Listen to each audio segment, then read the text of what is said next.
Greetings, everyone. Pete Pardo here from Sea of Tranquility. Welcome to another episode of Ranking the Albums.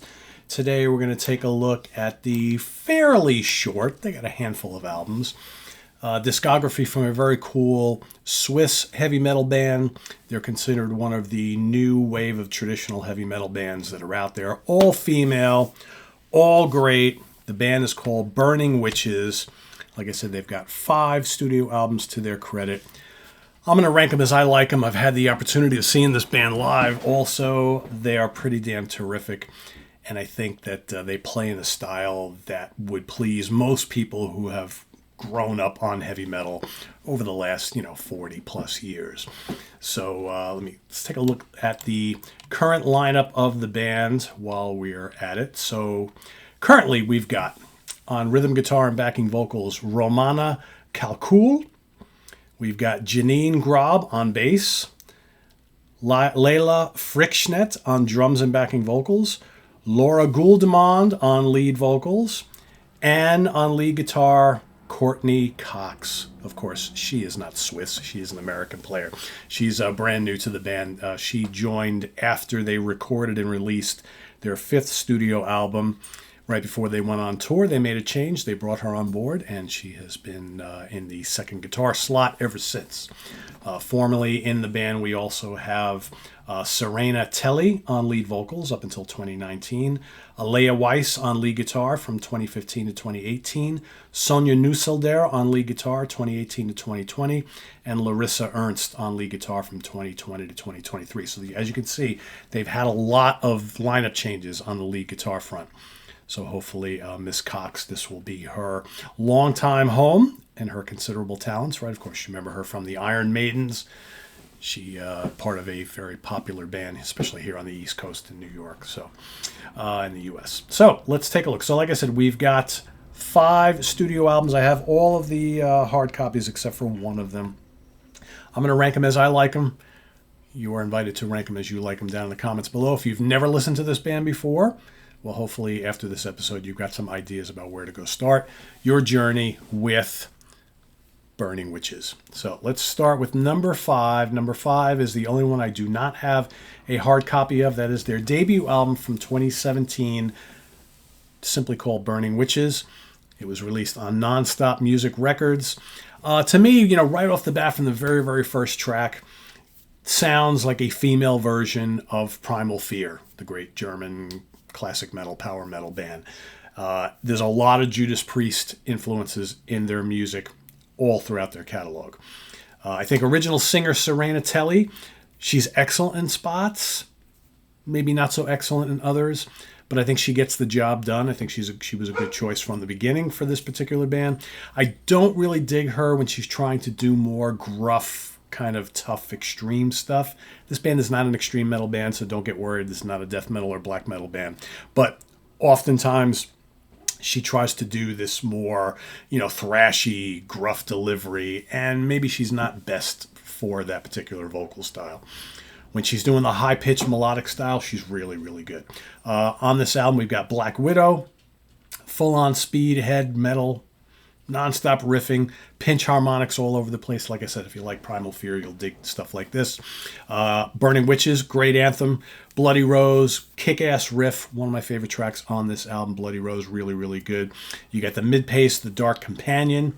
You got the full of cliches, but totally fun Metal Demons. Then you got Save Me, which is the melodic ballad on the album. They seem to like to put at least one slow, mellow melodic ballad on each album. This one here kind of sounds out of place. It's okay, but it's nothing spectacular. It's my least favorite song of the album.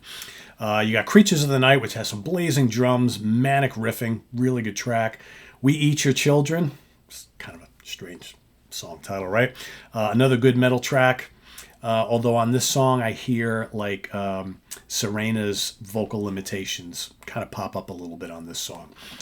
Creator of Hell, another one of my favorite tracks here. It's got a big galloping riff, great headbanger of a track. And then The Death List, another strong song, closes out the album.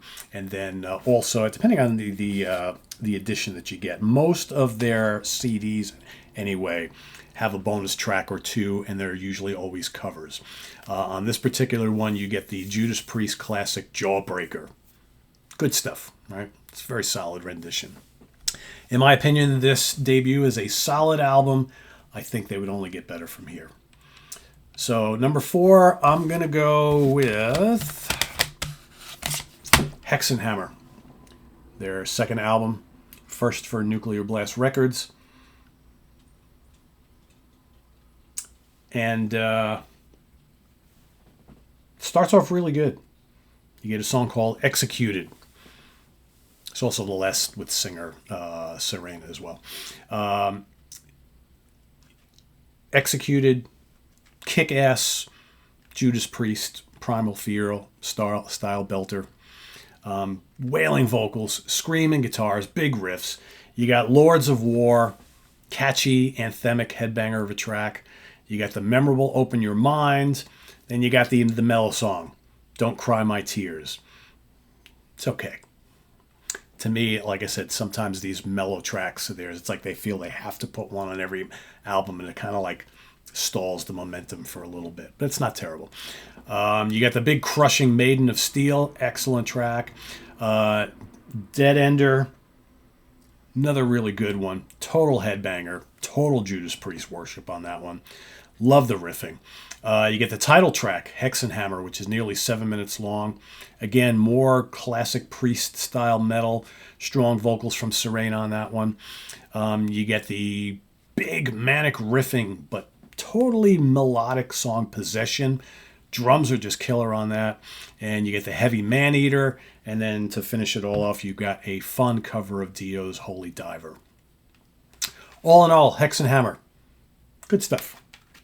Good stuff. Let me just see if I got a picture of the band at this point in time. Right? Of course, we would see some lineup changes since this one from 2018.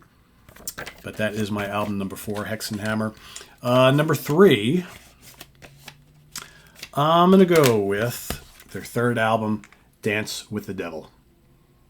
Yeah, they are on the cover there. 2020, Nuclear Blast Records. This is their first with brand new singer Laura Guldemond.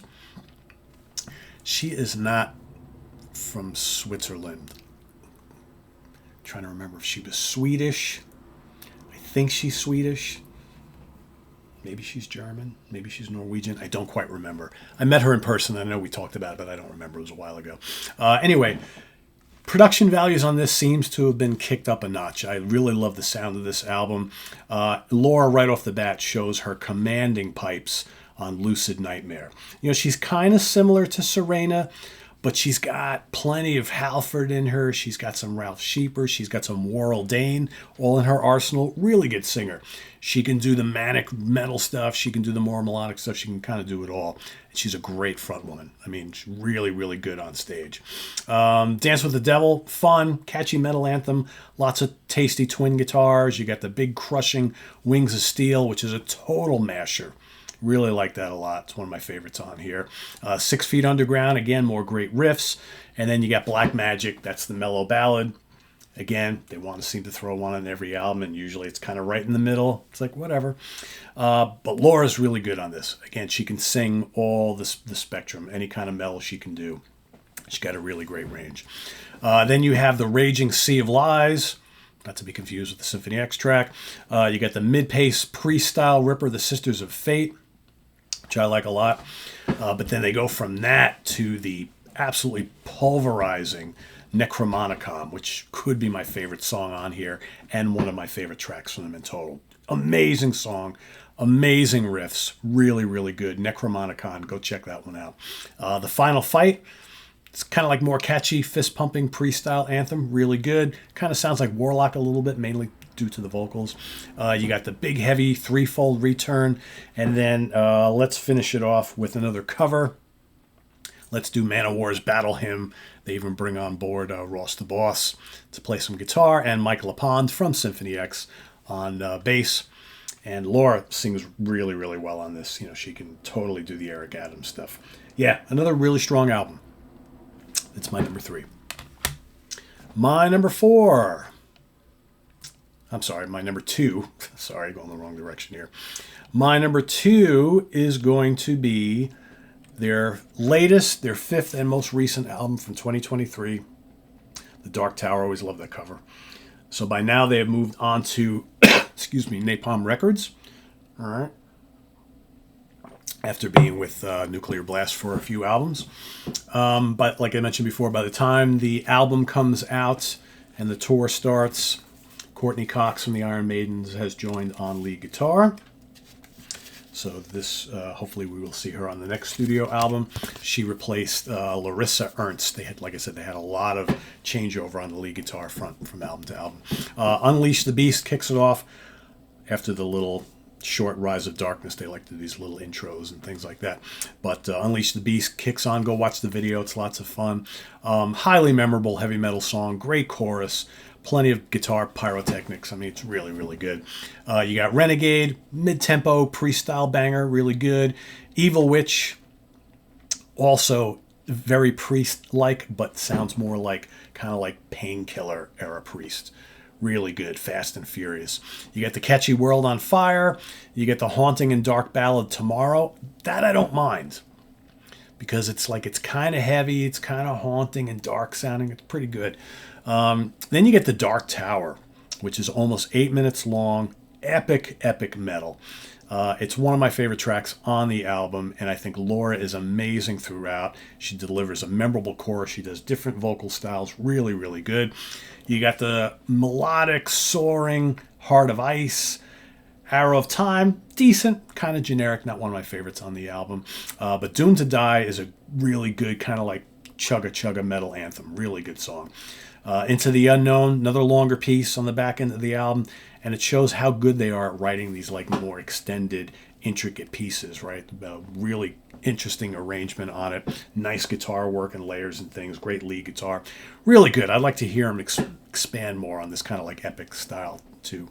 Then you got the Lost Souls, which totally crushes. Totally crushes. And again, depending on which version you get, there's also a cover of Ozzy Osbourne's Shot in the Dark, which is really good. And it works because Laura makes it sound a little different.